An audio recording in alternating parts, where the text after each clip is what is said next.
space. It claims these efforts are aimed at enabling a potential takeover of Taiwan by force and project power across the Western Pacific to counter U.S. intervention in the region. Following the election of a new Taiwanese president, the PLA conducted major air and sea drills around the island, including aircraft carrier operations. China's joint SWORD exercises demonstrated improving coordination and a potential to blockade Taiwan. In South America, China is working to secure its trade interests, especially access to critical minerals, while also reducing Taiwan's diplomatic recognition. Notably, in November last year, President Xi Jinping and Peruvian President Dina Boluarte inaugurated a major deep-water port in Peru, a strategic move to strengthen China's economic ties with South America. The region remains crucial to Beijing.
creamy, spicy labuyo. Labuyo!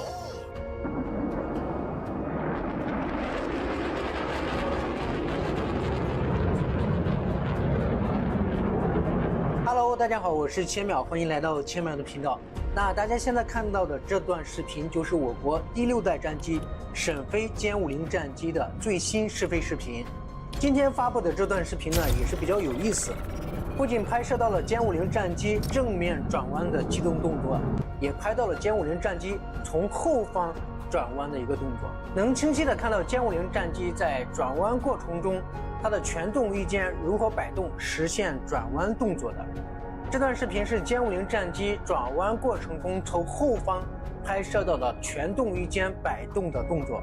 我们再看一遍这段视频就比较清晰。视频是比原视频的速度放慢了0.6倍。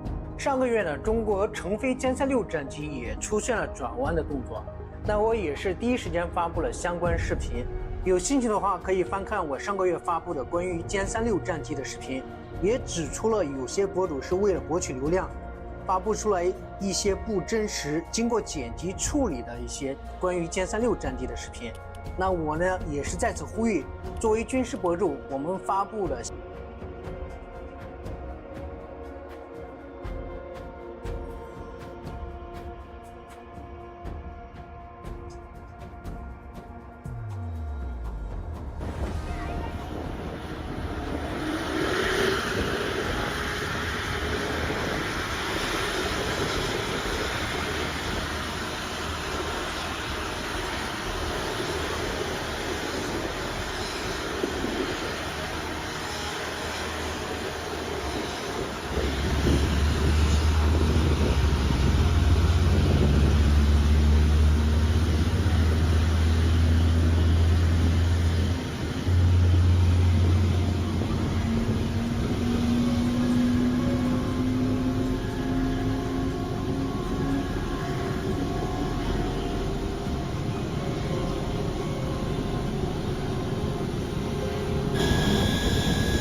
So ayun.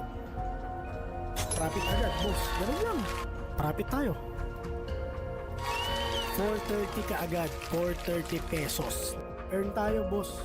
Yung 1,000 natin, nadagdagan ng 870 pesos sa loob ng 5 segundo.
Sell like magic with Shopify's new AI tools.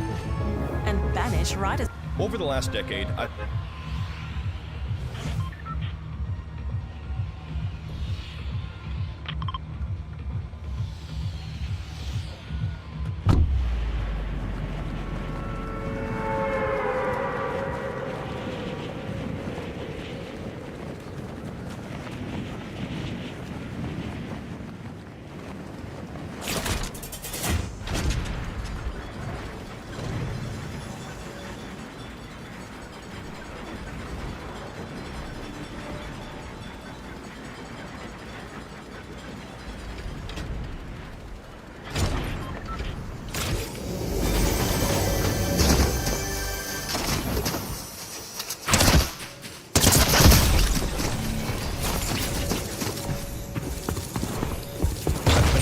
with making money on the internet, and while I've made millions of dollars with different digital businesses, the landscape is completely different today.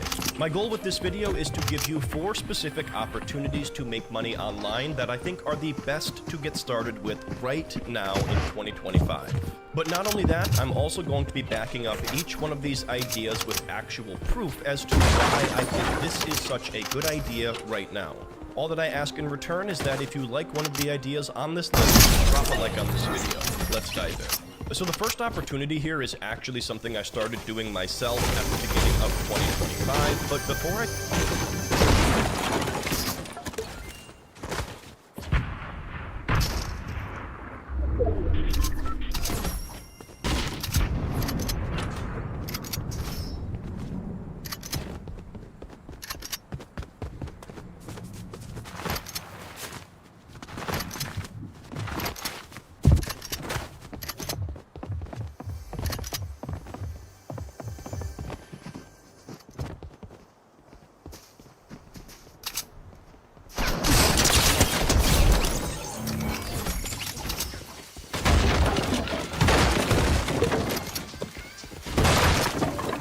biggest lie young people are told when they're 18, 19 and 20 is go to university and you're guaranteed to get a high-paid job.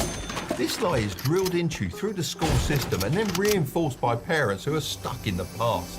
While it might have been true in my time, it's not the reality anymore. Don't get me wrong, I'm not saying that studying is a waste of time. Many degrees are very useful and the student experience is unforgettable. However, relying solely on a degree to make you rich isn't the right approach. That's why it's so important for students to start some kind of side hustle that has the ability to grow into something much bigger in the future. Look, I wasn't wealthy enough to be able to afford university or probably academically smart enough, but I always had side hustles. Ultimately, my side hustles turned into multi-million-dollar businesses and made me a millionaire. That's why today, I'm going to dive into 7 side hustles students can start this year. To be honest, these can actually apply to anyone, anywhere in the world. And because I hate those silly videos that just regurgitate the same list of side hustle ideas, I'm actually going to share real-life examples of people smashing it and rate them out of 5 in these important categories. During the competition will decrease along with the payouts. So you'll need to jump in on this one quickly if you want to be making close to $500,000 a month, just like Daniel. The people that are paid the most are those that create original content rather than just cutting up other people's content from YouTube. Daniel does this by using existing videos but then adding different voiceovers, music and edits. This strategy combined with consistent posting led to extreme growth. He then expanded with multiple channels in various niches to attract diverse audiences. So for example,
If English isn't your first language like me and you want your writing to reflect your voice, consider trying Grammarly Pro today to elevate your skills. Grammarly Pro can help translate my primary language flawlessly and does it right when I'm writing. Another pro feature that I love is their one-click rewrites. This helps me rephrase entire sentences and paragraphs because these days, less is more when it comes to your writing. Consider trying Grammarly Pro today to elevate your skills, because using Grammarly helps me to go from English as my second language to my second nature.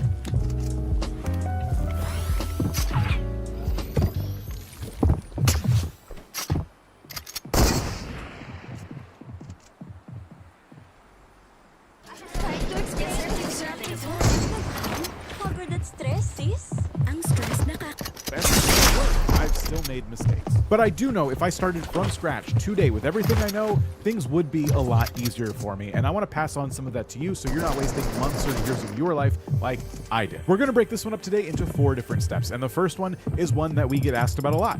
How do you stand out? The truth is that yes, most gaming channels do fail. And it's not because they're bad at games. There's a lot of reasons they can fail, but the one I see most commonly is that they think like a gamer and not necessarily a creator. A massive mistake that you could make is just jumping from game to game to game that you personally enjoy and giving no consideration to the community that you're trying to build on YouTube. I like Subnautica and I like Balatro, and these 2 games are very fun but also very different.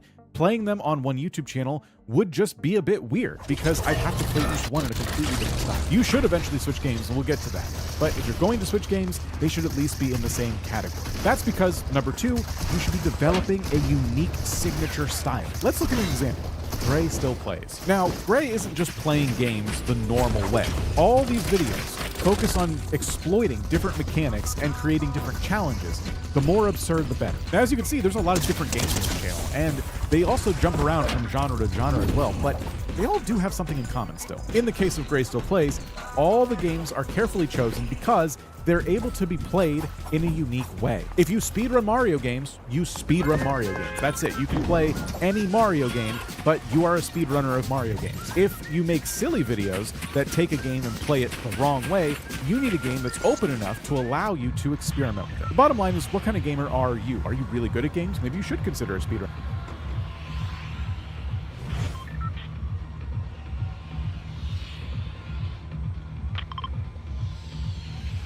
channel. Or are you someone that likes to dabble with games that have a lot of mods? That's what Gray Still Plays is doing. Every time I crash my car, it gets bigger in GTA. That's not a mechanic of the game. That is something that mods have allowed Gray to do, which is perfect for a YouTube video. And that brings me to the third way that new channels are standing out. They mix personality with format. If an audience is watching your channel because of the game you're playing, you're probably doing something wrong. They should be watching it for the way you play it or the way you cover it. Even if you're doing things like reviewing games and multiple creators are in this space trying to be the first one to have the best review, there is a way to do this. Let's look at Splattercat Gaming. This is the perfect example of a channel that isn't going over the top to try and stand out, right? Overall, the creator is very chill and personable and professional. The insightful commentary is what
sets them apart. Each video follows a predictable, reliable structure. There's the intro, the overview, your gameplay breakdown, and then the final thoughts. This makes the channel really easy to follow, and viewers know exactly what to expect each time something new comes on the channel. Viewers aren't just coming to the channel because of the gameplay. They are here for a very specific value proposition, and that is to discover new games for themselves. Splattercat is acting as a curator, providing insights, recommendations, and first impressions. And he's worked really hard to become a trusted source in the community. So for channels like this, it's all about being consistent and providing reliable, honest feedback. If you are going to review games on YouTube, the focus should be on being your authentic self and giving your authentic take, because that's why people watch YouTubers cover games. They don't want to hear from a corporation that has been paid a lot of money to review the game. They want to hear from a regular person who shelled out the money themselves and thought, hey, these are my thoughts on the game and I really want to share them with you before you spend your money. Anyway, let's get into part 2. It's time to talk about shorts, because we always get asked about shorts now, and I want to clear some things up. Should I use shorts? Do shorts actually help? Will shorts kill my long form views? The problem is a lot of creators aren't using shorts properly. They just see them as a cheat code to grow,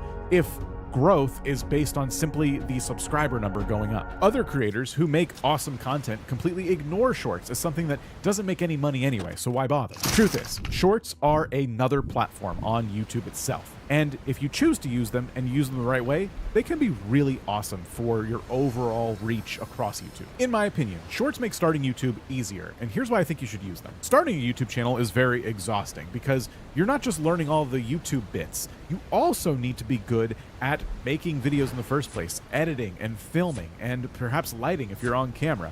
You need to have good audio.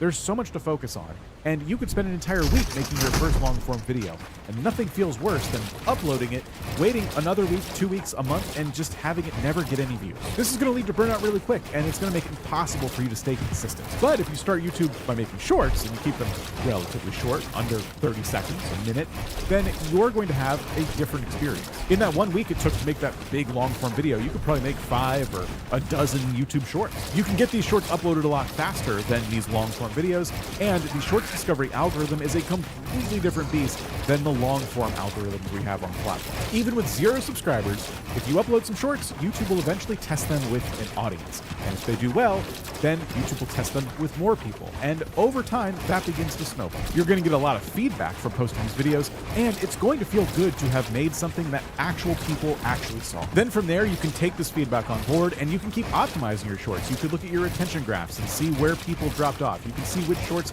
got swiped away faster than other shorts, and you can continue to optimize and get better and better and better. And that is how YouTube Shorts, that experience, can transfer to long-form videos. It's not that people who watch your shorts are automatically going to be interested in the long-form content you eventually post. It's that your skill set is going to sharpen.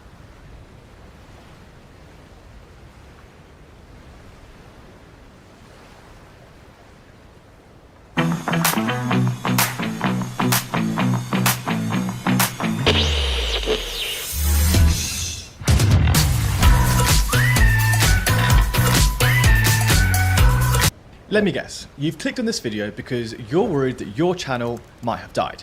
Your views have completely dropped, engagement has disappeared, and YouTube isn't recommending your videos anymore. And now you need to know whether or not it's possible to save it. Well, most small YouTubers don't even realize their channel is dying until it's way too late. But don't panic, because in this video I'll show you exactly how to revive a dead channel in just a few easy steps. So, how do YouTube channels actually die? The truth is, YouTube doesn't just kill channels instantly for no reason. A channel will gradually decline over time due to a combination of things like poor content performance, audience disengagement, wrong audience signals, or creator inconsistency. Unless you've had your channel removed by YouTube for things like copyright strikes or community guideline warnings, you can always revive a dead channel. But it's going to take a lot of planning and execution. So, if you're unsure whether or not your channel is actually dead, I've created a really quick checklist you can use to diagnose this. So here's 4 signs your channel might be on its way out. Sign number 1, your last 5 to 10 videos got way fewer views than your subscriber count. Sign number 2, your old videos used to get views, but your new ones barely get any. Sign number 3, YouTube has stopped recommending your videos to new viewers. And sign number 4, your current subscribers aren't engaging with any of your new content. Now, if any of these sound familiar to you, then make sure to listen up and stay to the end of the video, because I'll give you a proven process you can use to revive your channel and bring it back to life. So then, Once you've come to the realization that your channel is currently dead or dying, the most common question I get asked in this scenario is, should I start a new channel or should I try to revive the old one? And the answer to this question depends on a few different factors, and let me explain why. So I would always suggest keeping your old channel and reviving it if you have at least 500 active subscribers, your old content is still relevant to your new content, you have a few videos with a decent amount of views, like 1,000 plus let's say, and your channel has a good reputation with no strikes or copyright infringements. However, I would always suggest starting up a new channel and getting rid of the old one if you're completely switching niches and your old content doesn't match your new niche, your past videos were really low quality and didn't get many views in the first place, if you have a large number of inactive subscribers who don't engage with your content, and if you have any strikes or copyright infringements. Any of those guys, and I would suggest probably starting a new channel. So before you decide whether or not to start a new one, think about those questions first. I know it can be tough having to let go of something you've worked hard for already, but sometimes in order to grow, you just have to start again. Now, if you still don't know whether or not to start a new channel, comment down below your reasons why, and I'll do my best to help. Okay then, so if you've decided to keep your old channel, the very first step of reviving it is going to be by re-optimizing both your actual account and your old videos. And you still need to do this with old videos even if you set them to private or unlisted. Now, this is because both your account and your old videos create what we call channel data. And this data constantly throws signals to the algorithm about who you are and what your content is about. If these signals are firing the wrong data, then this could be why your channel isn't growing. So what we're going to essentially do here is trigger a refresh. You're going to show YouTube that you're starting again and creating a new path for your old account. So what do I mean by re-optimizing your content, and why should you do it? Well, again, the reason I say why is because your old content is still throwing signals to the algorithm. So we need to change those signals. The easiest way to change them is to go in and amend your titles, descriptions, hashtags and tags. It sounds like a lot, but ChatGPT can make it really easy. Okay then, so all we're going to want to do is go through our old content and simply just re-optimize it. And all you literally have to do is go into an old video. So obviously I'm in my travel channel now. Let's say I wanted to re-optimize this one. So this one was exploring modern Mumbai. This surprised us. ChatGPT is your best friend here. So all we're going to do, I've pre-filled this out already. So this prompt is, my current YouTube channel isn't growing, and in an attempt to revive it, I'm going to need to re-optimize my old content. Below is the title and description of one of my videos. This was in the travel niche. I want you to please re-optimize both the title and the description to help me get more views. So all you want to do is copy the title, paste it in there, and then copy the description and go down here and paste that there. So now I've given the title and the description. So let's see what ChatGPT gives us now. So here we have a brand new title. We've got Inside Mumbai's Most Luxurious Side. So that's actually a really good title. I like that title. And then we've got an optimized description. We've got Mumbai, like loads of keywords of Mumbai here. That's perfect because the video was in Mumbai. Give us some brand new hashtags down here too, which is also good. So all we'd need to do is I would copy this title, change it there, copy this description, let's say all of those, including the hashtags because the hashtags are some of the most optimized bits. Paste that in there. And then for the tags down below, I'm going to copy this title, go to rapid tags, use a tag generator, paste the title in here. And then I'm going to copy all of these tags, completely get rid of those, copy all of them, paste them in there, and then I have a brand new re-optimized video that's guaranteed to get views. Now here where I have the actual prompt, if you wanted to change niches, where I've said this was in a travel niche, just be like, this was in a travel niche, but now I want to target this niche. So please re-optimize for this niche instead. If you want this actual prompt, just pause the video here and note it down, and then you can use it too. So all you need to do, guys, is go through all of your old videos, do this to every single one, and it's going to trigger a massive refresh and bring in so many new views to that new niche you want to target. Now, you'll also, more likely than not, really need to improve the quality of your thumbnails. Now, I've banged on about titles on thumbnails so much throughout my YouTube journey, but I can't stress just how important they really actually are. And I know that being a small YouTuber without any graphic design experience makes coming up with good thumbnails hard to grasp. But I always use a tool like 1 of 10 to help me with thumbnail ideas, which makes it a lot easier. So let's say I was in my travel channel and I was going to Philippines, but I wasn't sure what type of thumbnails worked well for Philippine videos. Up here, I just paste in Philippines, and then I'd go here to thumbnail search. And then all of these here give me so much inspiration for types of thumbnails that work well for Philippine videos. As you can see, like all of these are huge outliers, which means these videos performed 11.1 times better than a channel's average. So these thumbnails are really clickable. Now, if I liked a particular type of thumbnail here, let's say this one, My Best Moments Exploring Philippines by World Nomac, I could hover over here, click